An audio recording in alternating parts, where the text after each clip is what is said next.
இல்லையா? பொறிவிந்திரி யாவருக்கும் இயேசுவின் அன்பின் வாழ்த்துக்கள். ஆமென். ஹல்லேலூயா. எடுத்துக்கொள்ளும் யாத்திராகமம் 14ஆம் அதிகாரம் அதனுடைய 13வது வசனம்.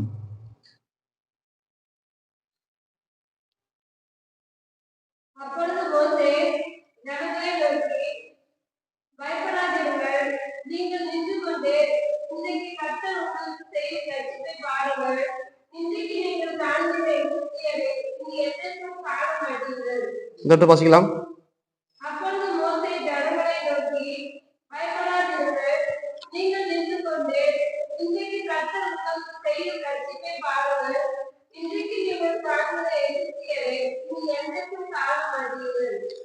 மோசே ஜனங்களோட பேசுகிறதான வார்த்தை, எகிப்தியரை காண மாட்டீர்கள். ஹல்லேலூயா. ஏன் அப்படி சொன்னாங்கன்னா, யாத்திராகமம் 14ஆம் அதிகாரம் 14வது வசனம்,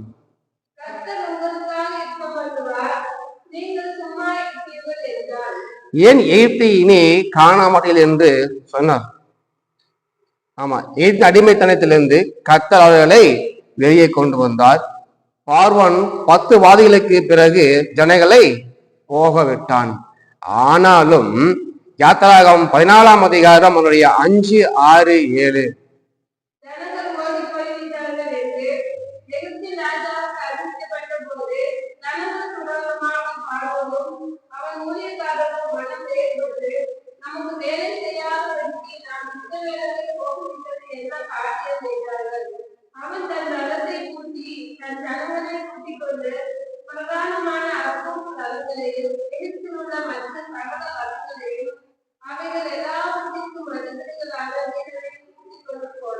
ஒன்பது.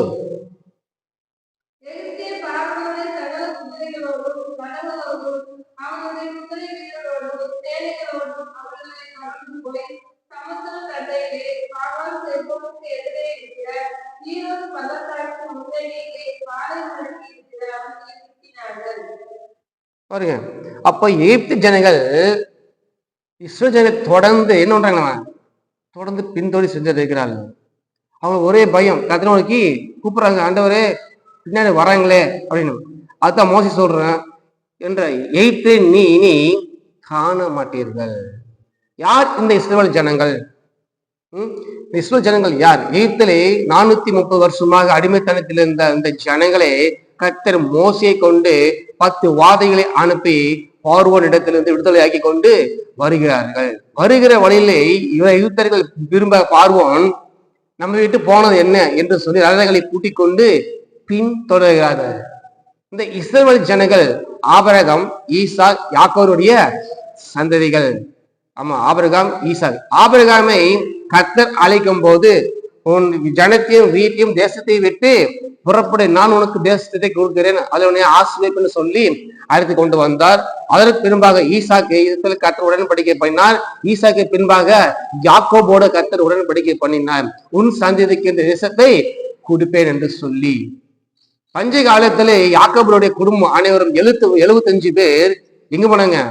எகிப்துக்கு போனார்கள். அங்க யோசேப்பு தன்னுடைய இடத்துல எல்லாவற்றையும் இருந்து அதனை பராமரித்து கொண்டிருந்தான். யோசேப்பு மரித்த பின்பு புதிய ஒரு பார்வோன் வந்தான். அவன் யோசேப்பை அறியாதவன். ஜனங்கள் நம்மளை விட பெரிய நல்ல என்ன பெருகி இருக்கிறார்களே, நாளைக்கு ஒரு யுத்தம் வரும்போது நம்மளை எதிர்ப்பார்கள் சொல்லி அவர்கள் என்ன பண்ணாங்க, அடிமைத்தனத்தில் அவர் எல்லா வேலையை வாங்க முடியாத காரியங்களை செய்து கொண்டிருந்தார்கள். ரொம்ப ஒடுக்கினார்கள். ஆனா எவ்வளவுக்கு ஒடுக்குறார்களோ அவ்வளவுக்கு என்ன இஸ்ரவேல் ஜனங்கள் பெருகினார்கள். ரொம்ப ஒடுக்குனாங்க. ஒரு காலகட்டத்தில் அவங்களால என்ன பண்ண முடியல, தாங்க முடியல. தேவனை நோக்கி என்ன பண்ணாங்க, முறையிட்டார்கள். என்ன சொன்னாங்க, உங்களை ரட்சிக்க ஒருவன் வருவான், இந்த அடிமைத்தனத்தை உங்களை கூட்டிக் கொண்டு போவான் என்று நினைத்து தேவனை நோக்கி முறையிட்டார்கள். அப்போதுதான் மோசே கர்த்தர் அழைத்து, என் ஜனங்களை நீ மீட்டு கொண்டு வா, தேசத்தை நான் சுந்தரிக்கு கொடுப்பேன், நீ எனக்கு இங்கே ஆராதனை செய்வீர்கள் என்று சொல்லி மோசே தேவன் அனுப்பினார். ஆனாலும் பார்வோன் தன் இதயத்தை கடினப்பட்டு கொண்டு அனுப்பல. நீங்க போங்க, உங்க பஞ்சாயத்து பிள்ளைகள்லாம் இங்க இருக்கட்டும், ஆடு மாடு மட்டும் போங்க, பிள்ளைகளை இங்க இருக்கட்டும் அப்படி என்று சொல்லிக்கொண்டே இருந்தான். 10 வாதைகளுக்கு பிறகு பார்வோன் எல்லாவற்றையும் அனுப்பினான், ஜனங்களை போக விட்டான். இவர்கள் போய் கொண்டிருக்கிற நேரத்திலே சிவந்த சமுத்திரத்தின் ஒரு பக்கத்துல போய் என்ன பண்ணாங்க, தங்கினார்கள். பின்பாடு பார்த்தால் பார்வோன் ஆமா ரதங்களை பூட்டி கொண்டு குதிரைகளோடு கொண்டு புறப்பட்டு பின்னாடி வருகிறார்கள். இதை பார்த்து பயந்துதான் ஐயோ வருகிறார்களே என்று சொல்லும் போதுதான் கர்த்தர் சொல்லுகிறார் மோசேயை விட்டு, எகிப்தை இனி காண மாட்டீர்கள், உங்களை தொடர்ந்து வருகிறார் எகிப்தரை இனி காண மாட்டீர்கள். ஹல்லேலூயா. இப்படியாக அவர்களை இழுத்து கொண்டிருக்கும் போது யாத்திராகமம் 14ஆம் அதிகாரம் அவருடைய 10வது வசனம்.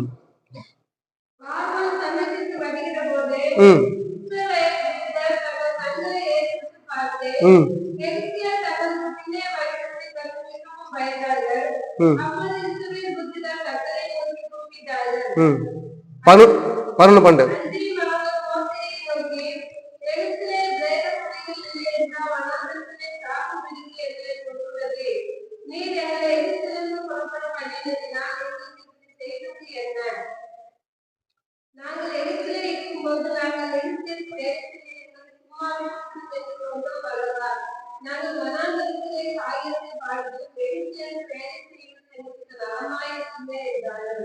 யாரை பார்த்து கேட்டாங்க? மோசே. நம்மளை அழைத்து கொண்டு வந்து யார்? நம்மளை அழைத்து கொண்டு வந்து யார்? கர்த்தர். ஆமா, கர்த்தர் நம்ம அழைத்து கொண்டு வந்திருக்கிறார். நம்மளும் சில நாட்களிலே சில நேரத்துல சில சமயத்துல இப்படித்தான் இஸ்ரவேல் மோசையை பார்த்து கேட்டதை போல நாமளும் என்ன பண்றோம்? கேட்டு இருக்கிறோம். பேசாம எங்களை நீங்க ரசிக்காம விட்டுருந்தா நாங்க அப்படியே இருந்திருப்போமே, நாங்க பழையபடிக்கு சுத்திட்டு இருந்துருப்போம், நாங்க மட்டும் பேசாம இருந்திருப்போம். இப்ப நீங்க அழைத்து கொண்டு வந்தது என்ன என்று என்ன பண்றோம்? புலம்பிக் கொண்டு இருக்கிறோம், தவித்து கொண்டு இருக்கிறோம். ஆமா, நம்முடைய வாழ்க்கையில எகிப்தியருடைய சேனைகளை புறப்படுவது போல நம்முடைய பின்னாடி தொடர்ந்து கொண்டுதான் இருக்கிறது. வியாதி, நோய், கடன் பிரச்சனை, குடும்ப பிரச்சனை, வேலை பிரச்சனை, எல்லா பிரச்சனையும் என்ன பின்னால் துரத்தி கொண்டு இருக்கிறது. அவைகளை பார்த்து இஸ்ரவேல் ஜனங்கள் எப்படி கட்டணத்தை முறையிட்டார்களோ, மோசே தான் அழைத்து கொண்டு வந்த. மோசே நீ அழைச்சிட்டு வந்த, நீ அழைக்காம வந்த நான் இருப்பேன், அங்கேயே மீனை சாப்பிட்டுட்டு பூண்டை சாப்பிட்டுக்கிட்டு அங்கேயே கொண்டு இருந்திருப்பேன். நீ அவரை அழைச்சி வந்துட்டேன். அங்க எகிப்துல என்ன இல்ல, பிரேத குழி இல்லையா, நீ எங்களை புதைக்க போயிட்டு வந்துட்டியா? என்ன பண்றாங்க? மோசையை பார்த்து முறுமுறுக்கிறாங்க, முறையிறாங்க. இப்படிப்பட்டதான சூழ்நிலை தான் நாம் என்ன பண்றோம்? அழைத்து வந்தாச்சு, ஆனாலும் நம்மளை பின்தொடர்கிற காரியங்கள் எகிப்தியரை போல அநேகம் இருக்கிறது. எகிப்தியரை போல அநேகம் இருக்கிறது. கர்த்தரை பார்த்து என்ன பண்றோமோ அவரை பார்த்து திட்டுறோம், அவரை பார்த்து என்ன பண்றோம்? முறுமுறுக்கிறோம். நம்ம அழைச்சு கொண்டு வந்த யாரு? கர்த்தராகிய தேவன். அவர் அழைத்து கொண்டு வந்த பிறகும் எகிப்தில் பின்தொடர்வது போல நம்முடைய வாழ்க்கையிலும் பின்தொடர அநேக காரியங்கள் இருக்குதான் இருக்கிறது. ஹல்லேலூயா, இருக்கிறது. முன்னாடி செங்கடல், பின்னாடி யாரு இருக்கிறான்? பார்வோனுடைய சேனை. அப்ப முன்னாடி முன்னேறி செல்வதற்கு நம்மிடத்துல வழி ஒன்று இல்லை. ஏன்னா அது என்னது? செங்கடல். செங்கடலை தாண்டி நம்மளால போக முடியல. சரி, பின்னாடியாவது போகலான்னு பார்த்தா பின்னாடி என்ன இருக்குது? அநேக பிரச்சனைகள், போராட்டங்கள். அதை மீறி பாஜகமைக்கு போக நம்மளால முடியல. ஆமா, சொல்லுங்கள துப்பவும் முடியல, முழுங்கவும் முடியல, இங்கேயே வச்சுட்டு இருக்கிறோம் தொண்டைக்குள்ளேயே. அந்த மாதிரி முன்னாடி போக முடியல, பின்னாடி வரவும் முடியல, ஆனா வந்துட்டோம். ஆனால் கர்த்தர் அழைச்சிட்டீங்க ஆண்டவரே, இப்ப நான் உங்களை விட்டு போக முடியல. இப்படி உங்களுக்கு போகவும் முடியல, உங்க கூட இருக்கவும் முடியல, இவ்வளவு பிரச்சனையும் போராட்டங்கள் இருக்கிறது, என்ன செய்வது ஆண்டவரே? செங்கடல் இருக்கிறது, பின்னாடி பாதூர் சேனை போல எகிப்தியருடைய ஆமா ரதங்கள் குதிரைகள் போல இருக்கிற பிரச்சனைகள், வியாதிகள், நோய்கள், கடன் பிரச்சனை, குடும்ப பிரச்சனை, வேலை பிரச்சனை, பண பிரச்சனை, எத்தனையோ பிரச்சனை எகிப்தியர் போல என்ன ஒண்ணுதான் தொடர்ந்து வந்துட்டு இருக்கிறது. ஆனா இதையெல்லாம் போனது போக முன்னேறி செல்வதற்கு செங்கடல் வேற இருக்குது. சொல்ல தெரியுமா? உப்பு சந்துக்குள்ள போயிட்டான், அவ்வளவுதான், மாட்டிக்கிட்டான், என்ன முடியாது, எங்கேயும் திரும்ப முடியாது, உள்ளதான் சிக்கிதான் கொண்ட மாதிரி மாட்டியாச்சு. முன்னாடி செங்கடல், பின்னாடி பார்வோன் சேனை போல எத்தனையோ பிரச்சனைகள், போராட்டங்கள் நம்ம பத்தியிலே இருக்கிறது. எகிப்தியருக்குள்ள தொடர்ந்து வருகிற பிரச்சனை. ஆமா, என்ன பண்றது நமக்கு தெரியல, திட்டி புலம்புறோம். உங்களை பார்த்து கர்த்தர் சொல்லுகிறார், இப்படிப்பட்ட பிரச்சனையிலிருந்து புலம்பி இருக்கிற உங்க இருதயங்களை பார்த்து கர்த்தர் சொல்லுகிறார், எகிப்தை நீ காண மாட்டீர்கள். அல்லேலூயா. கர்த்தராமிகளோடு பேசுகிற வார்த்தை, எகிப்தை நீ காண மாட்டீர்கள். உங்களை தொடர்ந்து வருகிறதான பிரச்சனைகள், போராட்டங்கள், வியாதி நோய்கள் இனி நீங்க காண மாட்டீர்கள். அல்லேலூயா. இனி நீங்கள் காண மாட்டீங்க. உங்களுக்கு பின்னால் வருகிறதான காரியங்கள் தெரிகிறது, வியாதிகள் தெரிகிறது, நோய்கள் தெரியுது, கடன் பிரச்சனை தெரியுது, குடும்ப பிரச்சனை தெரியுது, வேலை பிரச்சனை, எல்லா பிரச்சனையும் கண்ணு பின்பாக நீங்க பார்த்து கொண்டிருக்கிறீர்கள். அதை கண்டு நீங்க பயந்திருக்கிறீர்கள். கர்த்தர் நாட்களில் சொல்லுகிறார், எகிப்தை போல இருக்கிற பிரச்சனை இனி நீங்க காண மாட்டீர்கள். இல்லையா? உங்களுக்கு தொடர்ந்து வருகிற பிரச்சனை இனி நீங்க காண மாட்டீங்க. எல்லாவற்றையும் கர்த்தர் மாற்றி போடுவார். அல்லேலூயா. எல்லாவற்றையும் கர்த்தர் உங்களுக்கு மாற்றி போடுவார். கர்த்தர் உங்களுக்காக யுத்தம் பண்ணுவார். அல்லேலூயா. கர்த்தர் உங்களுக்காக யுத்தம் பண்ணுவார். அப்போ இந்த பிரச்சனை எல்லாம் மாறணும். செங்கடல வழி இருக்கிறது, அந்த வழி தாண்டி போகணும். பின்னாக போறதுக்கு ஒரு பிரச்சனை இருக்கிறது, போராட்டம் இருக்கிறது, அதெல்லாம் மாறணும். கர்த்தர் உங்களுக்காக யுத்தம் செய்ய போறார். இல்லையா? நீங்க சும்மா இருப்பீங்க. உங்களுக்காக ஒருவர் வழக்காடுகிறார், உங்களுக்காக ஒருத்தர் யுத்தம் பண்ணுகிறார். அப்ப கர்த்தர் நமக்காக யுத்தம் பண்ண வேண்டும் என்றால் நாம செய்ய வேண்டிய காரியங்கள் இருக்கிறது. ஏங்க, அவரு தாங்க யுத்தம் பண்றேன்னு சொன்னார். அப்ப நாம என்னங்க செய்யணும்? அவரே செஞ்சுட்டு போறாருல்ல. கர்த்தர் சொல்றாரு, உனக்காக நான் யுத்தம் பண்ணுவேன்னு சொல்றாரு. யுத்தம் பண்ணிட்டு போகணும் தானே. நாங்க என்ன பண்ணணும்? அவருக்கு மேல நாம அவரும் சும்மா சொல்லிட்டாரு. அதனால நாங்க இப்ப வரைக்கும் என்ன பண்றோம்? நாங்க சும்மாவே இருக்கிறோம். அவர் யுத்தம் பண்ணுவாங்க சொல்லி நாங்க சும்மாவே இருக்கிறோம். ஆனா அவரு யுத்தம் பண்ண மாதிரி தெரியல, நாங்க இது பண்ண மாதிரி தெரியல. இன்னும் கர்த்தர் சொல்லுகிறார், எகிப்தை இனி நீங்களை காண மாட்டீர்கள், உங்களுக்காக நான் யுத்தம் பண்ணுவேன் என்று சொல்கிறார். அல்லேலூயா. கர்த்தர் உங்களுக்காக யுத்தம் பண்ண வேண்டும் என்றால் நீங்கள் நான் செய்ய வேண்டிய காரியம் ஒன்று இருக்கிறது. அதை செஞ்சா மட்டும்தான் கர்த்தர் யுத்தம் பண்ணுவார். அல்லேலூயா. யாத்திராகமம் 14ஆம் அதிகாரம் அவருடைய 16வது வசனம். யாத்திராகமம் 14ஆம் அதிகாரம் 16வது வசனம்.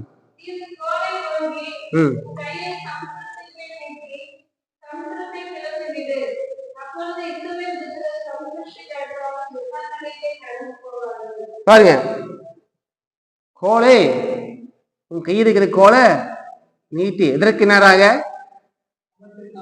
சமுத்திரத்துக்கு நேராக. ஏன் சமுத்திரத்துக்கு நேராக நீட்ட சொல்லுகிறார்? சொல்றாரு சமுத்திரத்தை நீட்ட சொல்றாரு. கர்த்தர் சொல்லுகிறார், ஜெபம் என்கிற கோலை நீ சமுத்திரத்துக்கு நேராக நீட்டும் போது விசுவாசம் என்ன பாதை கிடைத்து விடும். அல்லேலூயா. முதலாவது நீங்க விசுவாசம் என்கிற பாதை உங்களுக்கு கிடைக்கணும். அந்த செங்கடல் எப்படி இருக்குது? விசுவாசம் இல்லாத ஒரு கடலா இருக்கிறது. நீங்கள் ஜெபம் என்கிறதான கோலை நீங்கள் சமுத்திரத்துக்கு நேர நீட்டும் போது உங்களுக்கு முதலாவது வருகிறது விசுவாச பாதை வருகிறது. விசுவாச பாதை வருகிறது. ஆமா, நீ கோலை நீட்டும் போது சமுத்திரத்தை இரண்டாக விழுந்து விடுங்கிறாரு. அப்போ விசுவாசம் இல்லாம இருக்கிற பாதையில நீ ஜெபம் என்கிற கோலை நீ நீட்டும் போது விசுவாசம் திறந்து விடும். உங்களுக்கு பாதை திறந்து விடும். செங்கடல் நம்மை சூழ்ந்து கொண்டாலும் சிலுவையின் நிழலுண்டு. செங்கடல் நம்மை சூழ்ந்து கொண்டாலும் சிலுவையின் நிழலுண்டு. பாடிடுவோம், துதித்திடுவோம், பாதைகள் கிடைத்து விடும். பாடிடுவோம், துதித்திடுவோம், பாதைகள் கிடைத்து விடும். அல்லேலூயா. அப்போ ஜெபம் என்கிற கோலில் நீங்கள் நீட்டும் போது சிவந்த சமுத்திரம் போல இருக்கிற காரியங்கள் இழந்து உங்களுக்கு பாதை கிடைத்து விடும். என்ன பாதை? விசுவாச பாதை. என்ன இருக்குது? போராட்டங்கள், பிரச்சனைகள். நீங்க அந்த வழியே போக முடியாது. ஏன்னா அதாவது மாட்டிட்டு முடிச்சிட்டு இருக்கிறீங்க, பின்னாடி நீங்க போக முடியாது. ஆனா முன்னேறி செல்வதற்கு ஒரு வழி உண்டு, விசுவாச பாதை. இப்ப என்ன இருக்குது? விசுவாசம் இல்லாம கடலா இருக்குது. அதனால கர்த்தர் சொல்லுகிறாரு, நீ ஜெபம் என்கிற கோலை நீ நீட்டி அந்த செங்கல் பிளந்துரும், விசுவாசம் பிளந்துரும், வெட்டாந்தரை ஆயிரும். நீங்க அந்த விசுவாச பாதையிலே போகும்போது கர்த்தர் உங்களுக்காக யாவும் செய்து முடிப்பார். அல்லேலூயா. அப்ப நீங்க முதலாவது செய்ய வேண்டியது ஜெபம் என்கிற கோலை நீங்கள் நீட்டி விசுவாச பாதையை நீங்கள் திறந்து விட வேண்டும். அல்லேலூயா.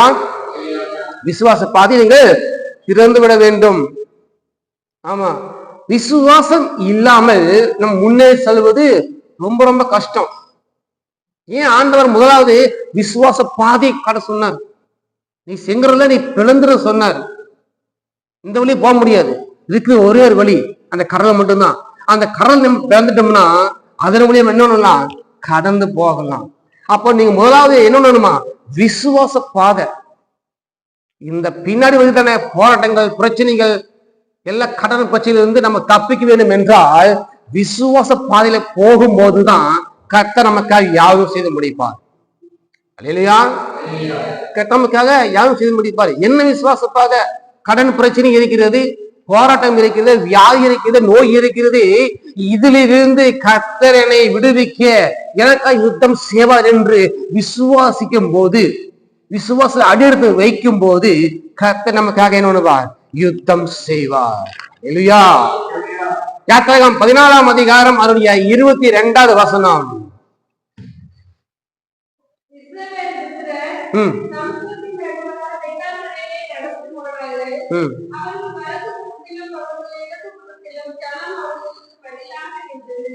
பாருங்க, நீங்க ஜெபம் என்கிற கோலை நீட்டும் போது உங்களுக்கு விசுவாச பாதை திறந்து விடும். வெட்டாந்தரை ஆயிரம் நடந்து போனாங்க ஜனங்கள், நடந்து போனாங்களா? நீங்கள் அப்படியாக விசுவாசி நடந்து போகும்போது உங்களுக்கு வழிவிடாத இருக்கிற எல்லா காரியம் உங்களுக்கு வழிவிட்டு முதலை போல நிற்கும். ஆமா, உங்களுக்கு விசுவாசிக்கிறதுக்கு உங்களுக்கு என்ன இல்லை? வழி இல்லை. ஏன் வழி இல்லைன்னா உங்களுக்கு சூழ்நிலை அந்த மாதிரி இருக்குது. நம்பருக்கு ஒண்ணுமே இல்லை, விசுவாசம் ஒண்ணுமே இல்லை நம்பருக்கு. ஏன்னா பிரச்சனை போராட்டங்கள். ஆனா நீங்கள் வழி விலகி நீ விசுவாச வழியில போகும்போது உங்களுக்கு வழிவிடாத இருக்கிற காரியங்கள் எல்லாம் முதலை போல நின்றோம், உங்களை வழி விட்டுரும். அதுக்கு காரணம் என்ன? நீங்கள் விசுவாச வழியில போகும்போது உங்களுக்கு எதிரே வருதான செங்கல்ல இருக்கிற பிரச்சனை போராட்டங்கள் எல்லாம் என்னமா முதல்ல போல் நின்றோம், உங்களுக்கு வழிவசு திறந்து விடும். பின்னாடி இருக்கிற பிரச்சனைகள் எல்லாம் மாறி போகணும்னு சொல்ல உங்களுக்கு விசுவாசம் இல்லாத இருக்கிற சூழ்நிலை எல்லாம் திறந்து விசுவாசிப்பதற்கான பாதை உங்களுக்கு கிடைத்து விடும். அது முதலி போல நிற்கும், உங்களுக்கு வழிவாசல் திறந்து விடும். அதை விட்டுட்டு விசுவாசம் இல்லாமல் அதை விட்டுட்டு விசுவாசத்தோட பிரச்சனையை மாற்றும் கூடிய காரியங்கள் செய்ய விட்டுட்டு கர்த்தரிடத்துல போய் இப்ப படிங்க. யாத்திராகமம் 14ஆம் அதிகாரம் அதனுடைய 15வது வசனம்.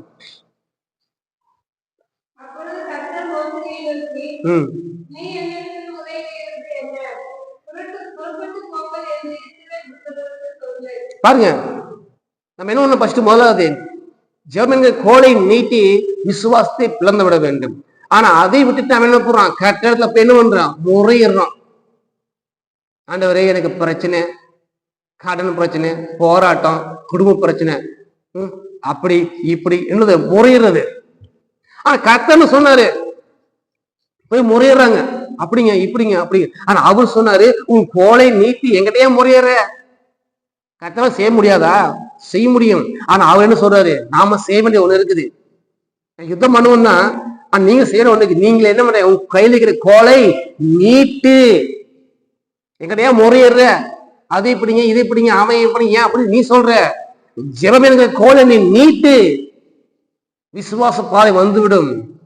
ஆமா, அதை புலம்புற இதை போகும்போது விட்டுட்டு கர்த்தர் சொல்கிறாள், ஜெபம் என்கிற கோலை நீ நீட்டும் போது உனக்குள்ள விசுவாச பாதை, உனக்கு விசுவாச வல்லமை வந்துவிடும். அல்லேலூயா. அப்போ நாம பாதையில் நாம நடக்க முடியும், நமக்கு கர்த்தர் யுத்தம் செய்ய முடியும். அவர் அப்படி என்ன யுத்தம் பண்ணாரு? யாத்திராகமம் 14ஆம் அதிகாரம் 26வது வசனம்.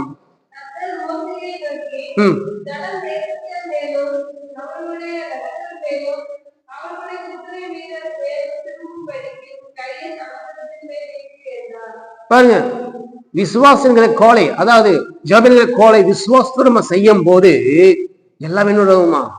இழந்து விடுவார். இங்கிட்டு படிங்க அதையே.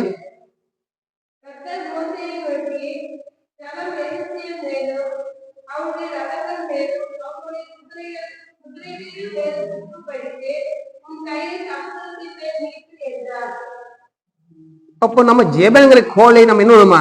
நீட்ட வேண்டும். ஜெபன் கோலை நீட்ட வேண்டும். உங்களை பின்தொடர்கிற ஈத்திரி போல பின்தொடர்கிறதான காரியங்களுக்கு நீங்கள் ஜெபங்கிற கோலை நீட்டி நீங்கள் ஜெபிக்கும் போது கர்த்தர் உங்களுக்காக யுத்தம் செய்வார். உங்களுக்கு விரோதமாக இருக்கிற காரியம் ஏதா இருந்தாலும் சரி, எந்த காரியம் அந்த காரியத்தைக்காக நீ ஜெபங்கிற கோலை நீட்டி நீங்கள் ஜெபிக்கும் போது கர்த்தர் பெரிய காரியங்களை அதிசயமா இருக்கு அடையாளங்களுக்கு கர்த்தர் செய்வார். யாத்திராகமம் 14ஆம் அதிகாரம் அதனுடைய 28வது வசனம்.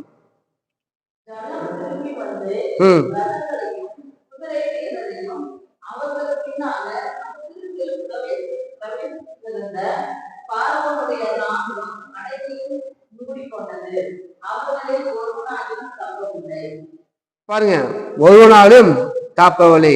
நீங்கள் ஜெபம் என்கிற கோலை நீங்கள் நீட்டி விசுவாச பாதையில போகும்போது அப்போ உங்களை என்ன பண்ணும்? தொடர்ந்து வரத்தான் செய்யும். தொடர்ந்து வந்துச்சா? ஆனாலும் கர்த்தர் உங்களுக்காக யுத்தம் பண்ணார். அத்தனை காரியம் அத்தனை சேனையிலும் கர்த்தர் கடலிலே அமிழ்த்து விட்டார். ஒருவனும் தப்பவில்லை.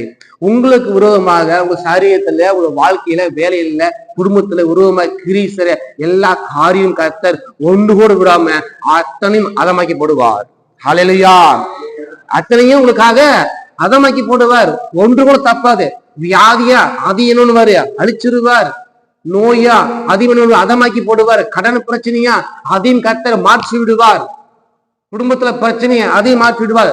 வேலைக்காரின் பிரச்சனையா அதையும் மாற்றி விடுவார். எல்லா பண பிரச்சனை எல்லாவற்றையும் கர்த்தர் மாற்றி விடுவார். உங்களுக்காக யுத்தம் செய்ய அவர் தயாராக இருக்கிறார். நீங்கள் ஜெபம் என்கிற கோலை நீங்கள் நீட்டி விசுவாச பாதையில் நடக்கும் போது உங்களுக்கு உருவமா இருக்கிற காய் எல்லாவற்றையும் கர்த்தர் செங்கடலே அமிழ்த்து விடுவார். அல்லேலூயா. யாத்திராகமம் 14ஆம் அதிகாரம் 30வது வசனம்.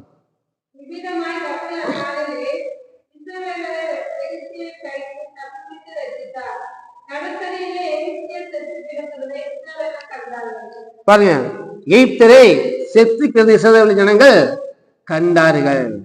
ஆமா, எகிப்தரை போல் இருக்கிற பிரச்சனைகளை போராட்டம் கர்த்தர்களுக்கு யுத்தம் செய்து அது செத்து கிடக்குது போல நீங்கள் காண்பீர்கள். இத்தனை வருஷமா தொடர்ந்து வந்த வியாதி எங்க போச்சுன்னு தெரியல, அது செத்து கிடக்குறீங்க என்ன பண்ணுவீங்க? பாப்பீங்க. இத்தனை வருஷமா தொடர்ந்து வந்து கடன் பிரச்சனை திடீர்னு காணோம், எங்க அதை பாப்பீங்க. இத்தனை வருஷமா இருக்கிற போராட்ட பிரச்சனைகள் நமக்கு விரோதமா கிரீசர எல்லாம் மந்திர துள்ளி எல்லாம் திடீர்னு என்ன ஆகும்? செத்து போய் கிடக்கும். உங்களை பின்தொடராம கர்த்தர் யுத்தம் பண்ணுவாரு. நீங்க என்ன காண்பீர்கள். எகிப்திய கடற்கரையில செத்து கிடந்து அவங்களை காண்பது போல உங்களோட வாழ்க்கையில திரும்பி பார்க்கும் போது உங்களுக்கு பின்தொடர் எல்லா காரியம் செத்து போய் கிடக்கும். அது உங்களுக்கு பின்தொடராது. அதனால கர்த்தர் சொல்லுகிறாள், எகிப்திலே இனி நீங்கள் காண மாட்டீர்கள். உங்கள் வியாதிகள் பண பிரச்சனைகள் போடுற இனி நீங்க பார்க்க மாட்டீங்க. கர்த்தர் எல்லாத்தையும் அழிச்சுடுவார். கர்த்தர் எல்லாவற்றையும் அழிச்சுடுவார். கர்த்தர் உங்களுக்காக யுத்தம் பண்ணுவார். நீங்க செய்ய வேண்டியது ஒண்ணு, ஜெபம் என்கிற கோல் நீட்டி விசுவாச பாதையில போகும்போதுதான் கர்த்தர் உங்களுக்காக யுத்தம் செய்வார். அப்படி கர்த்தர் உங்களுக்காக யுத்தம் செய்யும் போது உங்கள் வாழ்க்கையில நீங்கள் காண மாட்டீர்கள். வியாதியா அது எங்க போச்சு தெரியலையே, திரும்பி என்ன பார்க்க முடியாது. மாத்திரைக்கு பயந்து, டாக்டருக்கு பயந்து, வியாதிகளுக்கு பயந்து ஓடுகிறதான இறுதியில கர்த்தர் சொல்லுகிறார், நீ காண மாட்டீங்க. உங்களுக்கு தொடர்ந்து வருகிற பிரச்சனை இனி பார்க்க மாட்டீங்க. அது செத்து போய் கிடக்கும். உங்க கண்ணாலிங்க பார்ப்பீங்க, அது செத்து போய் கிடக்கும். சரீரத்தை தொடர்ந்து வருகிறதான வியாதி பிரச்சனைகள் செத்து போய் கிடக்கும். நீங்க பார்க்க மாட்டீர்கள். கர்த்தர் உங்களுக்காக யுத்தம் பண்ணுவா. நீங்க செய்ய வேண்டியது ஒன்று, ஜெபம் என்கிற கோல் நீங்கள் நீட்ட வேணும். கோலை கையில வச்சுக்கிட்டு நீட்ட மாட்டேன். ஆண்டவர்கிட்ட போய், ஆண்டவரே செங்கடல், ஆண்டவரே ஆண்டவரே பவுல் சென்ன சொன்னா எங்க தேப்பா முறையிடுற. கையில என்ன வச்சுக்கிற? கோலு. என்ன இருக்குது? ஜெபம் இருக்கு. பணம் இல்லாம இருக்கலாம், சரீரத்துல பலம் இருக்கலாம், ஆனா ஜெபம் இருக்குது.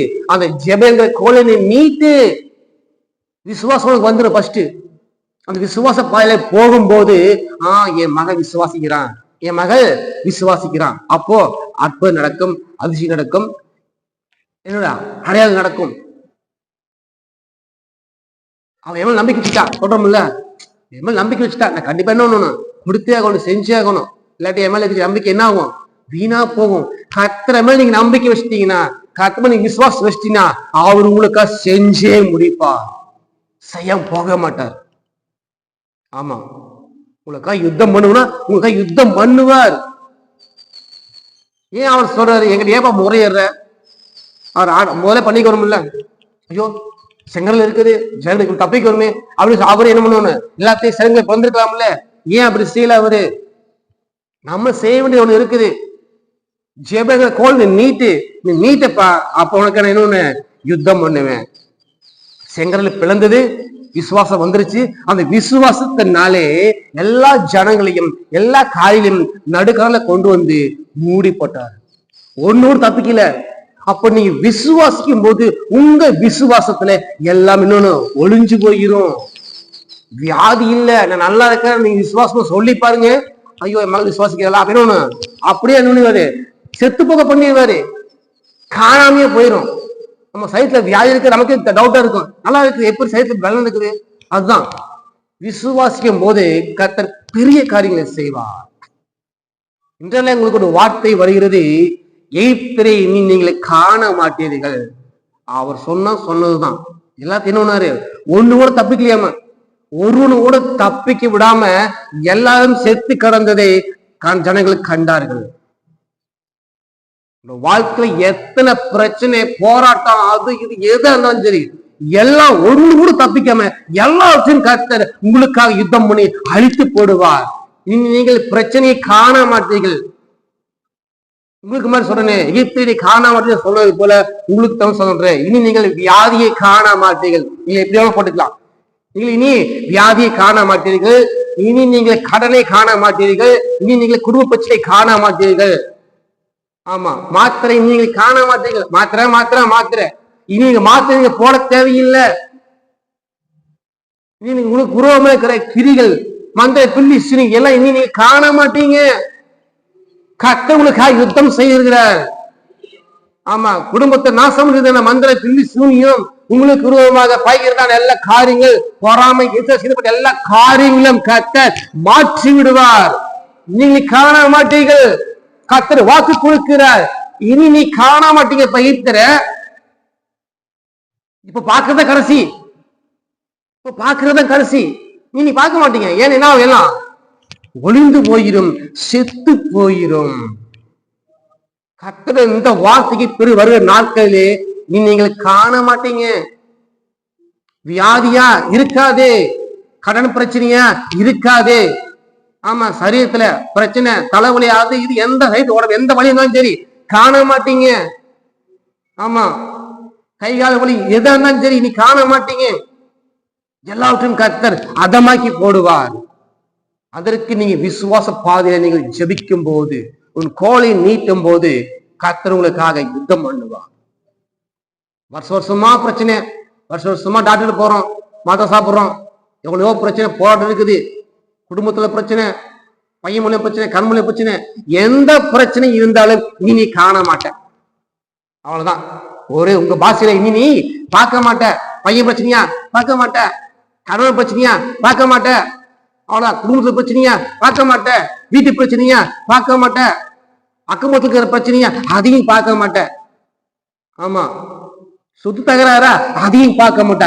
எல்லா பிரச்சனையும் கர்த்தர் இனி நீ பார்க்க மாட்டேன்னு சொல்றாரு. காண மாட்டேன் அப்படின்னு என்ன அர்த்தம்? அது இல்லாமையே போயிடும். இந்த வேலை பார்க்கறதுக்கு இல்லைன்னா பார்க்க முடியுமா? எல்லாம் கர்த்தர் அதமாக்கி விடுவார். நாம செய்ய வேண்டிய ஒண்ணே ஒண்ணு, ஜெபங்கிற கோலினை நீட்டி விசுவாசத்தில் நீ போகும்போது கர்த்தர் உனக்காக யுத்தம் பண்ணுவார். அல்லேலூயா, ஆமென். நிக்கலாம்.